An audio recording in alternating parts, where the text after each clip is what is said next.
Okay, and today I'm going to read you another one of my stories. My name is Rick Staines, and in the early 90s, this is when this one was written. The same with the previous rendition of Fall in Love and Dive In. This was written in the early 90s for a magazine that I did for work. I worked for British Telecom. It was an unofficial magazine, and it was something I did for the guys as a little bit of light relief, as opposed to the rather product heavy and business heavy magazines that the company used to produce for the guys to read, which were really staid and boring. So they wanted something a little bit more for us. Anyway, the whole idea of doing a magazine started when I was on a course. I was on I think it was an underground course for underground cable in the Isle of Sheppey, which is a little island in the Thames estuary, and there's more baby shops there than there are anything else, and more single mothers, I believe. It's a little bit like living in Alabama, Mississippi. To most people, they consider them a little backward, a little redneck, which is not really the case, but hey, it's just fun. Anyway, while I was there, I had the privilege of working with a guy from Portsmouth, and we used to call him Gordon Pompey, and a very arrogant, very idiotic man who believed he was much better than he was. And one day we dared him to get a date, and he got out his little black book and went through the whole list of names, calling all these wonderful babes, and basically got blown out. I mean, he got blown out more times than birthday candles, but it was kind of funny to watch him. And I know that one night we went to the pub with him, and we said that there was a girl in the bar, and we dared him to go kiss her. She was a very attractive girl, apart from the fact that she had two slugs as eyebrows, and had the nickname we'd given her as Moose. So I told him that he needed to kiss her by the end of the night, and not just a peck. It had to be at least a lip lock with maybe tongues, and that if he did, he would win the pot of money. And when he came out of the restroom at one point, we told him that he should go put a record on for her, and I'd found out that it was Bed of Roses by Bon Jovi. Anyway, he went over, put it on, and then pointed out, winked his eye and said, "This one's for you, babe." At which point she told him to politely go away.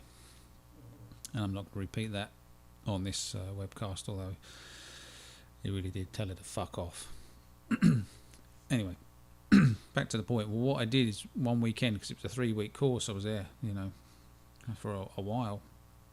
Is one weekend I went home, and I spent the weekend producing my very first magazine or newspaper production, and it was all about him, and it was basically all about anything that had gone on the course, and the main story was about him and some of his idiotic ways. Well, the guys loved it.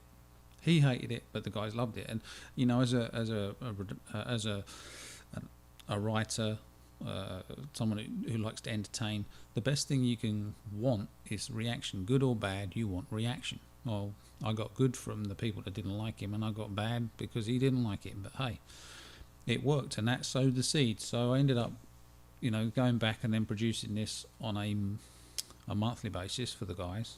And I know that the management, especially the upper management, wanted to know who I was, because I used to write under several pseudonyms. Obviously different characters had different pages within the magazine, one of them being Frank Gitt. Frank Gitt was the people's voice and the people's choice, and under that pseudonym I pretty much went after the management and the company itself, and they wanted to know who Frank Gitt was. Did I write in work time? Did I use a work computer? And did I use work paper to print off my production? Obviously I did none of that, so there's nothing they could do. I mean, eventually I had to stop doing it, because simply it was the last episode, or the last production I had, was 40 pages, and I must admit that I couldn't afford to print out 40-page documents all on my own. So I used to print out one and then take it to work and photocopy it. Obviously, that went against everything that they wanted me to do or not do. Anyway, today I'm going to be reading you a story from that time. And these stories were made for tea breaks. So they had to fill one side of an A4 or a letter size piece of paper and be read in about, no more than 15-20 minutes. And they were very ambiguous, so there was no delving into deep character, and they all had a twist at the end. So please enjoy. Okay, and now in all its original glory, Dills and Loon present Passion in the Parish. David Ross woke to the sounds of birds singing and a sharp glare of sunlight piercing through the small gap in the curtains. Adjusting his eyes, he peered over at the alarm clock on the bedside table. The time was 5:30 a.m, an hour earlier than he had wanted to wake. But David cast his mind back to the previous evening and the time he had spent entertaining Sophia. She was new to the village, and David had wanted to get to know her since she had arrived. That was almost a week ago, and he'd been like a child wanting to play with a new toy. Yesterday morning produced a surprise, a very pleasant surprise. Sophia Hargreaves sipped her tea from the fine bone china cup as she looked around her spacious new kitchen. She had moved to Lower Fenton for the tranquil peace and the chance to rebuild her life. Her 15-year marriage had failed, and she felt empty. The payoff had been a good one. Her ex-husband had been very successful with a thriving business. Financially, he was finished. She had taken him to the cleaners, and she didn't care what happened to him now. Her thoughts were broken by a knock on the kitchen window. It was a young man Sophia had seen when she was moving in last week. He was tall, good-looking, with a sporty physique.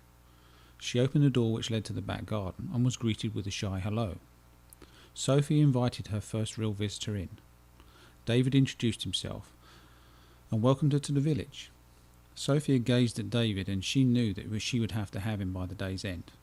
David felt a little ill at ease. Never before had a woman looked at him this way, and never before had David wanted a woman more. There was little talk as the two moved closer together. They stood face to face.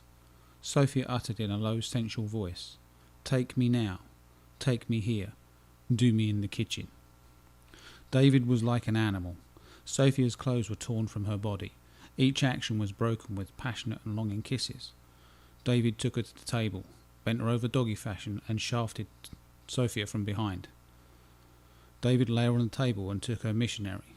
Sophia had never had it this way before, but she wanted more. For 2 hours the two made love. They took a break and talked about the passions that ran deep. And this was no time for talk.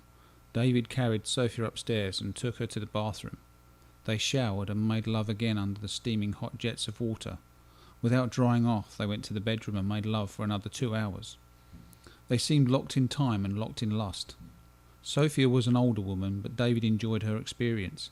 For the first time he had found a woman who satisfies his needs, and whose needs he satisfied. They prepared dinner together. During the meal they hardly spoke, and after the meal they made love. They writhed and squirmed all over the leftovers. Sophia suggested they take a bath. Once again the passion was unbridled, and the bath turned into a hot tub. At 7:30 David had to leave. He kissed Sophia lovingly. David spoke. "You can put your teeth in now, Sophia. You know you're not bad for a 70-year-old. Sophia replied, "I never knew you could fuck like that. You're so good. Thank you, Vicar." The end.